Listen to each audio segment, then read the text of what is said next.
and welcome to my night routine for spring 2023. I'm going to be taking you guys through basically my 5 to 9 p.m. routine that I do almost every single evening.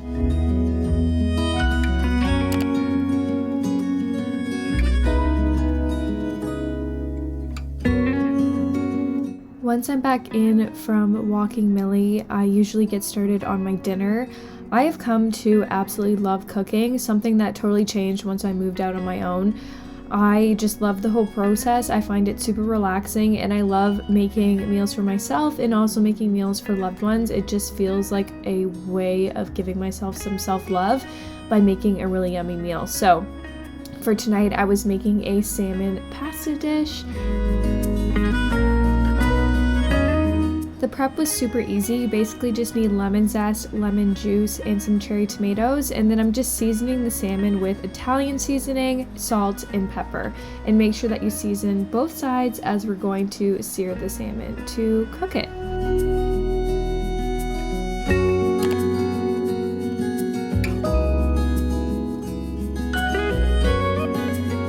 I'm just in the process of making my dinner right now. It is around 6 p.m. so I'm making like a salmon creamy pasta kind of dish. I just found it on Pinterest.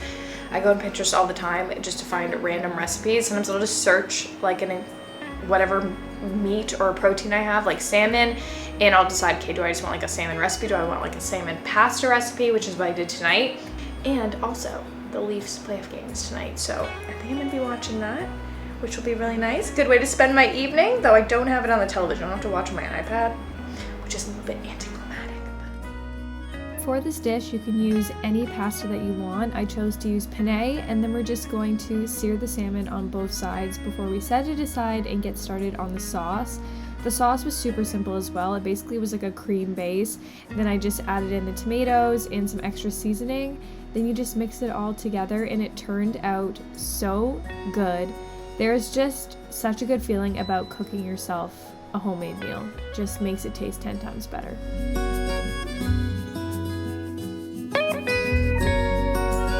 So I think this confirms that my dinner was delicious because I ate every last bit of it. I'm going to do a quick kitchen cleanup now before I get comfy and do my skincare and a little bit of self-care for the evening. But I never like to leave my kitchen a mess, and everyone knows when you cook, it's immediately messy again. So I like to clean in the evenings before I go to bed, make sure that the kitchen is nice and clean for tomorrow morning.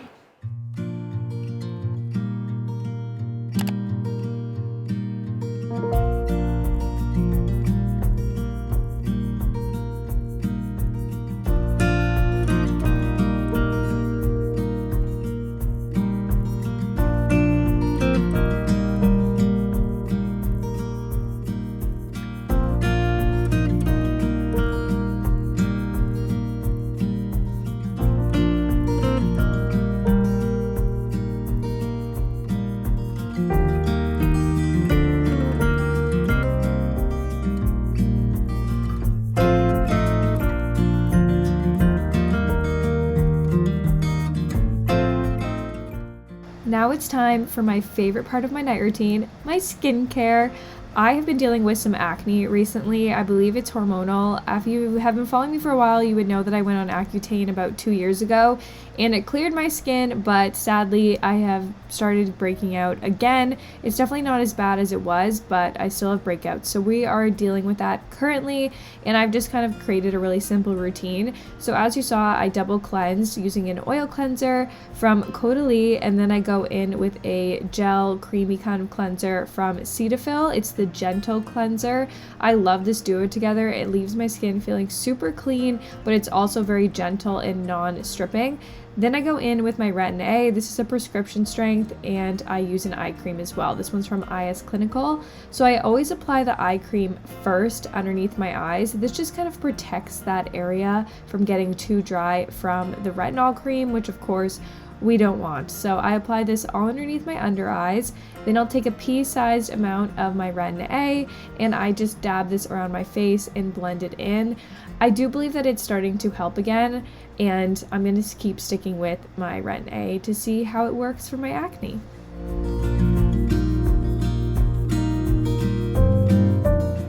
After letting my retin-A sit on my skin for a little bit, I'll go in with some serums. So this is the calming serum from Beauty of Joseon. I really love this one. It's super calming. It has green tea in it, and my skin just really enjoys it. So I apply this and blend that all over my face, and then I'll be going in with my moisturizer. So for my moisturizer, I'm using Cetaphil. Again, this is the moisturizing cream. This stuff is so nice. It is non-comedogenic and it feels so good. My skin has been super dry from my retin-A, and this has totally helped it. I'm telling you, if this was in like a high-end product jar, people would be buying it by the gallon. It is so freaking good, and I highly recommend you guys check it out just at your local drugstore.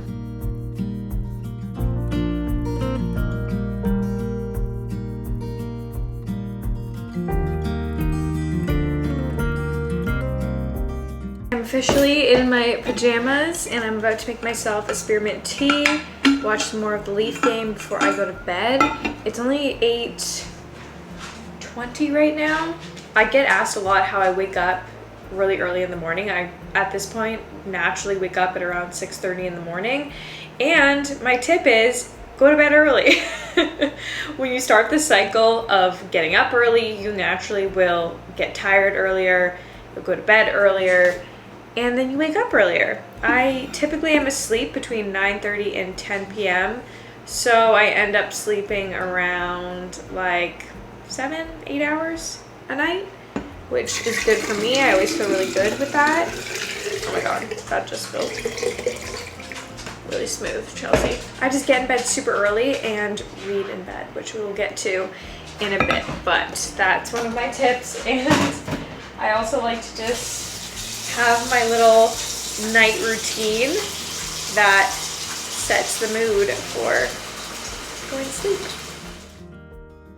Now I'm just making my spearmint tea. I usually have this every single evening. I just really enjoy it, one for the taste, and also spearmint tea has actually been shown to help with excess testosterone in women. So I have one of these every single night. I believe the study was having 2 cups a day. I just have 1. I don't know if it helps, honestly, but it tastes good and it makes me feel like I'm relaxed before bed. So I enjoy this process.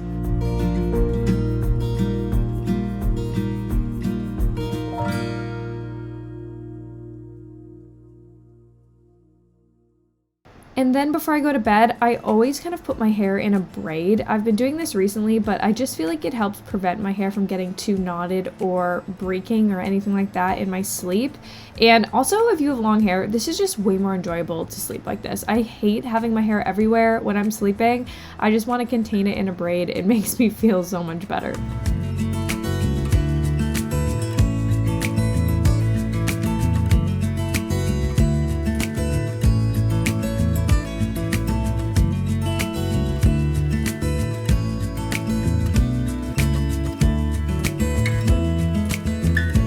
Last step before I get into bed is just making sure my phone is plugged in and charging. I leave my phone in my office overnight. It stops me from being on my phone, and I highly recommend you guys start charging your phone in a different room.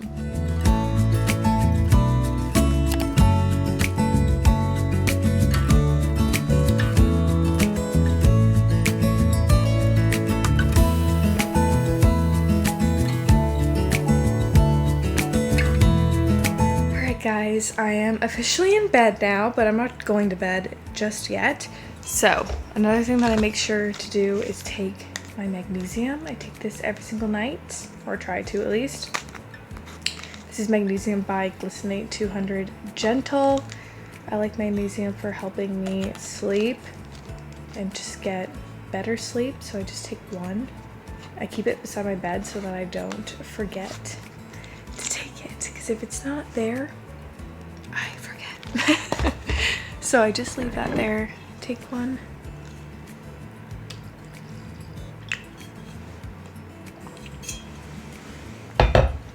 And then now is my favorite time of the evening, which is when I read.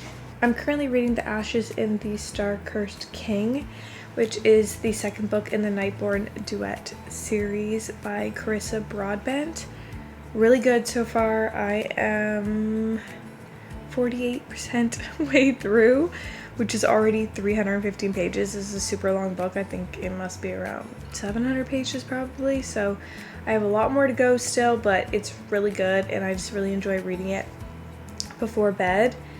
Basically, the synopsis of the story, at least from the first book, is that there's basically like a girl who is a human and she lives in a vampire kingdom because her father is a vampire king, and she basically goes into like this competition, think like Hunger Games-esque competition, where it's basically like last man standing wins, and that was the first book, and now we're on to the second one. I can't really explain the second one without giving away spoilers for the first book, so I'm not gonna do that, but it's really, really good, and I like the writing style of this. It's definitely like a true fantasy. It has some romance in it. It has politics, really good world building.